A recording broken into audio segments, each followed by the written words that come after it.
Senador Luiz Helena, eu conheci Vossa Excelência quando eu era líder do governo Fernando Henrique, e Vossa Excelência, a brava e intimorata líder do Partido dos Trabalhadores. E, para falar a verdade, eu tenho a impressão que eu não exageraria um pingo se dissesse que, àquela altura, sem nos conhecermos, na verdade, não havia a menor eiva de simpatia pessoal de um pelo outro, à distância.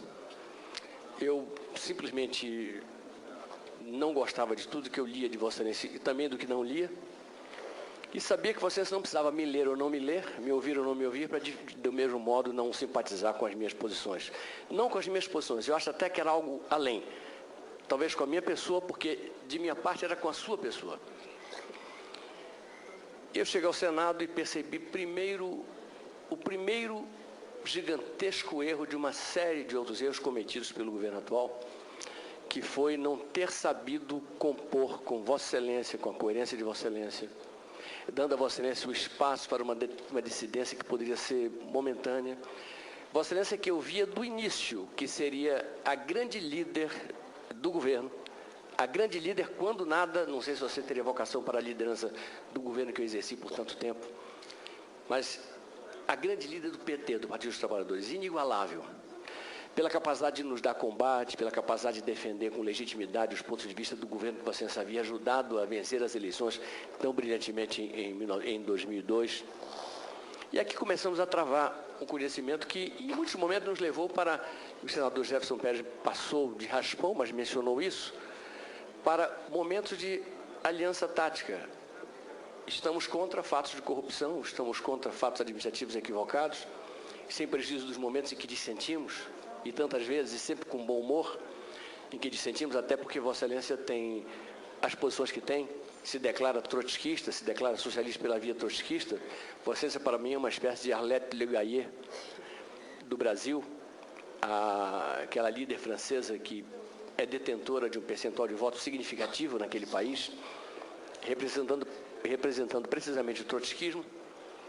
Vossa Excelência, que sabe que eu tenho ideias que levam a se acreditar que a economia de mercado é capaz de produzir mais riquezas e que cabe aos governos, e portanto não deixar o laissez-faire, laissez-passer, cabe aos governos aproveitarem as riquezas que a economia de mercado produz para promoverem a distribuição dessa riqueza e promoverem o maior nível de bem-estar social que seja possível. Ou seja, somos diferentes quando pensamos, quando ideologizamos, quando colocamos nossas ideias em prática.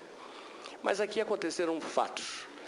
Eu via Vossa Excelência, primeiro, conhecedora do regimento como ninguém. Segundo, e isso não me surpreende, porque bastava ler o regimento, bastava praticá-lo, bastava olhar a jurisprudência da casa. Depois percebi que, apesar da idade tão tenra, Vossa Excelência, que vinha de uma experiência de deputada estadual no seu estado, e tinha, até eu chegar aqui, 4 anos de senadora, eu percebi que Vossa Excelência tinha uma sabedoria que eu passava insistentemente para os meus colegas e companheiros de partido, talvez aqueles que não tivessem lidado de início tanto com Vossa Excelência quanto eu lidei. Eu dizia, Heloísa é uma surpresa, ela é sábia, ela tem um senso político fantástico, ela sabe exatamente a hora que deve falar, a hora que não deve falar, ela sabe exatamente como deve se dirigir, e o mais grave, ela é sincera, ou seja, não é alguém que satisfaça a expectativa simplória dos que gostariam de vê-la uma destrambelhada, porque não é, e ao mesmo tempo decepciona aqueles que se entregam à fisiologia, porque Vossa Excelência, que destrambelhada não é, fisiológica muito menos, e portanto muito menos capaz de cair em cantos de sereia, e ao contrário, mostrou não só o desejo, que não é desejo, mas a disposição de chegar até a se imolar pelas suas convicções. Se Vossa Excelência me diz assim, com qual das minhas convicções Vossa Excelência concorda? Eu concordo com o combate à corrupção. Se formos esmiuçar nossas diferenças, vamos encontrá-las aos milhões. Se formos buscar nossas aproximações, nós teremos milhões de aproximações humanas e teremos uma ou outra no plano das ideias e todas elas desligadas da visão de mundo maior. Vossa Excelência fez uma opção muito dura uma opção muito dura, muito difícil, muito corajosa, muito sensível. Vossa Excelência simplesmente disse, meu conjunto de ideias é este, eu não vou abrir mão deles. E aí eu devo dar o depoimento ao país que Vossa Excelência não abriu mão de nenhum. Nenhum. Vossa Excelência pergunta, senador Arthur Vigílio, Vossa Excelência concorda mais comigo ou concorda mais com muitos dos seus adversários que estão no governo? Eu digo que eu concordo muito mais com eles quando a gente fala de economia, quando a gente fala de uma porção de fatores ligados à gestão da economia brasileira. Mas se me perguntarem a quem eu respeito mais, aí Vossa Excelência ganha de goleada. Aí Vossa Excelência dá uma goleada. Aí é aquela goleada que eu torceria para o Flamengo dar todos os domingos no Maracanã.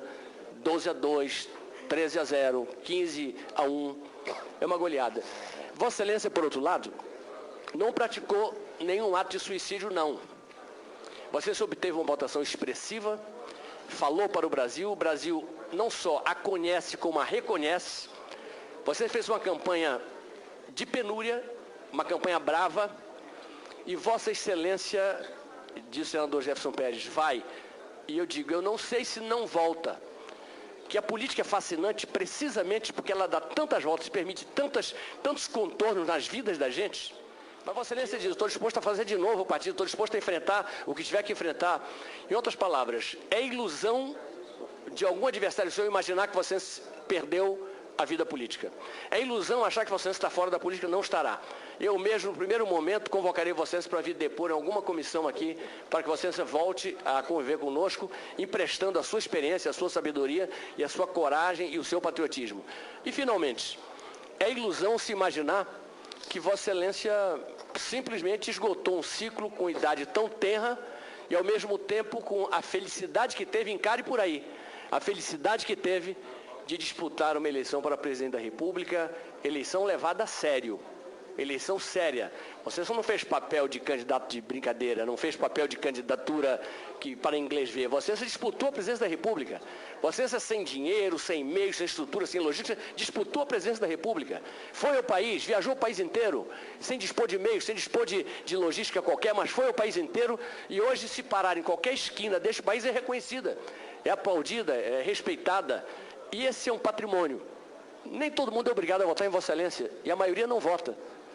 Mas Vossa Excelência tem votos bastante para retornar à vida pública no momento em que quiser.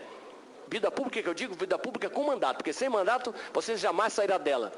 E Vossa Excelência, por outro lado, deve colocar na cabeça algo. Seu mais arraigado inimigo do seu antigo partido tem todos os direitos. Tiveram o direito até de expulsá-la, mas não tem o direito de respeitá-la. Todos têm que respeitá-la. E todos aqueles que optaram por não votar em Vossa Excelência, a começar por mim, esse então tem o dever de respeitá-la e eu com particular e familiar afeto.